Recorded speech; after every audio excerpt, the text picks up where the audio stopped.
नमस्कार। कभी सोचा है कि कैसे अमेरिका की एक करेंसी यानी डॉलर पूरी दुनिया की इकोनॉमी पर राज करती है? आज हम इसी की अविश्वसनीय कहानी में उतरने वाले हैं। चलिए इस दिलचस्प सफर को शुरू करते हैं। ये सवाल ना सच में सोचने पर मजबूर कर देता है। मतलब कोई बाली घूमने जाए और वहां भी लोकल करेंसी से ज्यादा अमेरिकी डॉलर की पूछो। आखिर एक देश का पैसा पूरी दुनिया के लिए इतना जरूरी कैसे बन गया? चलिए आज इसी पहेली को सुलझाते हैं। तो ठीक है, अपनी कहानी शुरू करते हैं उस जमाने से जब डॉलर था ही नहीं। ये समझना जरूरी है कि हम इंसानों को एक कॉमन करेंसी की जरूरत आखिर पड़ी ही क्यों। जरा सोचिए, एक ऐसी दुनिया के बारे में जहां जूते खरीदने के लिए मुर्गियां देनी पड़ती थीं। ये था बार्टर सिस्टम, और ये बड़ा झंझट का काम था। इसी मुश्किल को सुलझाने के लिए पहले नमक और कौड़ी जैसी चीजें इस्तेमाल हुईं। फिर आए सोना और चांदी, जिनकी चमक और वैल्यू पर सबने भरोसा किया। और यहीं से नींव पड़ी गोल्ड स्टैंडर्ड की, एक ऐसा सिस्टम जहां हर कागज के नोट के पीछे असली सोने की गारंटी थी। देखिए, गोल्ड स्टैंडर्ड का असली जादू इस वादे में था कि किसी के हाथ में जो कागज का नोट है वो सिर्फ कागज का टुकड़ा नहीं है, वो सरकार की तरफ से एक पक्की गारंटी है कि इसे जब मर्जी असली सोने में बदला जा सकता है। इसी भरोसे ने कागजी पैसे को एक असली ठोस कीमत दी। अब कहानी में आगे बढ़ते हैं और चलते हैं 20वीं सेंचुरी की शुरुआत में। एक ऐसा दौर जब दो वर्ल्ड वॉर ने पैसों की दुनिया का नक्शा ही हमेशा के लिए बदल कर रख दिया। एक वक्त था जब पूरी दुनिया में ब्रिटिश पाउंड का सिक्का चलता था, लेकिन पहले वर्ल्ड वॉर ने सब कुछ बदल दिया।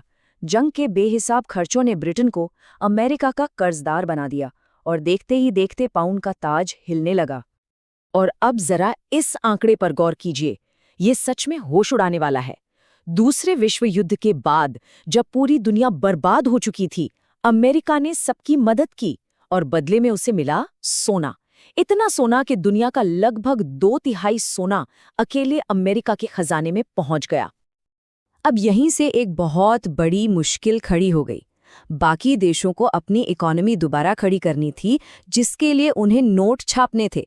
लेकिन गोल्ड स्टैंडर्ड के हिसाब से नोट छापने के लिए सोना चाहिए था, और सोना तो सारा का सारा अमेरिका के पास था।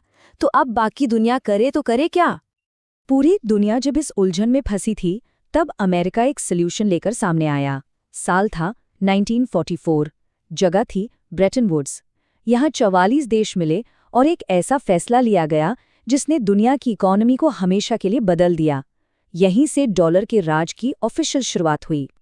अब ये जो सिस्टम था वो सुनने में बड़ा सिंपल था, पर इसका असर बहुत गहरा होने वाला था।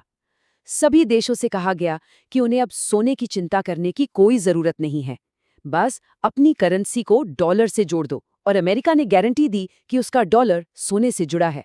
मतलब डॉलर रखना सोना रखने के बराबर हो गया। इस एक समझौते की वजह से पूरी दुनिया ने अमेरिकी डॉलर पर आंख बंद करके भरोसा कर लिया। करीब 30 सालों तक डॉलर ही ग्लोबल फाइनेंस की रीढ़ की हड्डी बना रहा। अगर किसी के पास डॉलर है तो इसका मतलब था कि उसके पास सोना है। लेकिन जैसा कि हम जानते हैं, हर कहानी में एक मोड़ जरूर आता है। डॉलर की ये सुनहरी दुनिया भी हमेशा के लिए नहीं थी। बहुत जल्द इस पर युद्ध और आर्थिक मुश्किलों के काले बादल मंडराने लगे। 1960 के दशक में वियतनाम युद्ध ने अमेरिका के खजाने पर बहुत बड़ा बोझ डाल दिया। इस खर्च को पूरा करने के लिए अमेरिका ने अपने सोने के भंडार से कहीं ज्यादा डॉलर छाप दिए।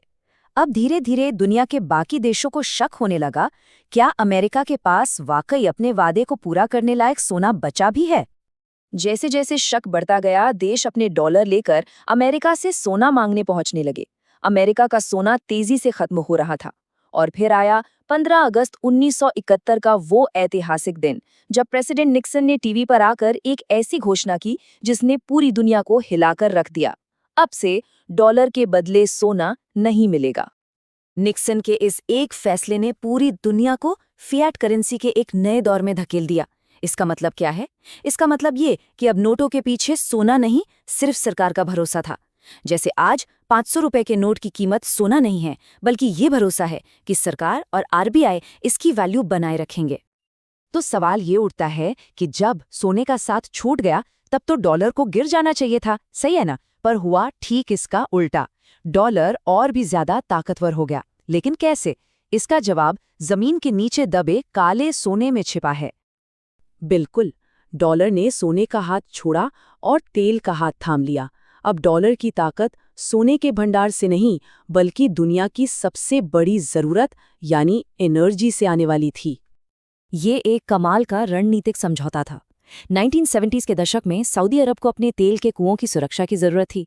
अमेरिका ने कहा, हम आपको पूरी मिलिट्री प्रोटेक्शन देंगे, बस एक शर्त है, आपको अपना सारा तेल सिर्फ और सिर्फ अमेरिकी डॉलर में बेचना होगा। इसका नतीजा ये हुआ कि दुनिया के किसी भी देश को अगर तेल खरीदना है तो उससे पहले अमेरिकी डॉलर खरीदने पड़ेंगे। इससे डॉलर की डिमांड कभी खत्म नहीं हुई और तेल बेचकर कमाए गए खरबों डॉलर सऊदी अरब ने वापस अमेरिकी बाजारों में ही लगा दिए। एक परफेक्ट लूप बन गया। लेकिन कहानी सिर्फ तेल तक ही सीमित नहीं है। डॉलर की इस बादशाहत को बचाने और इसे कायम रखने के लिए एक पूरा मॉडर्न किला तैयार किया गया।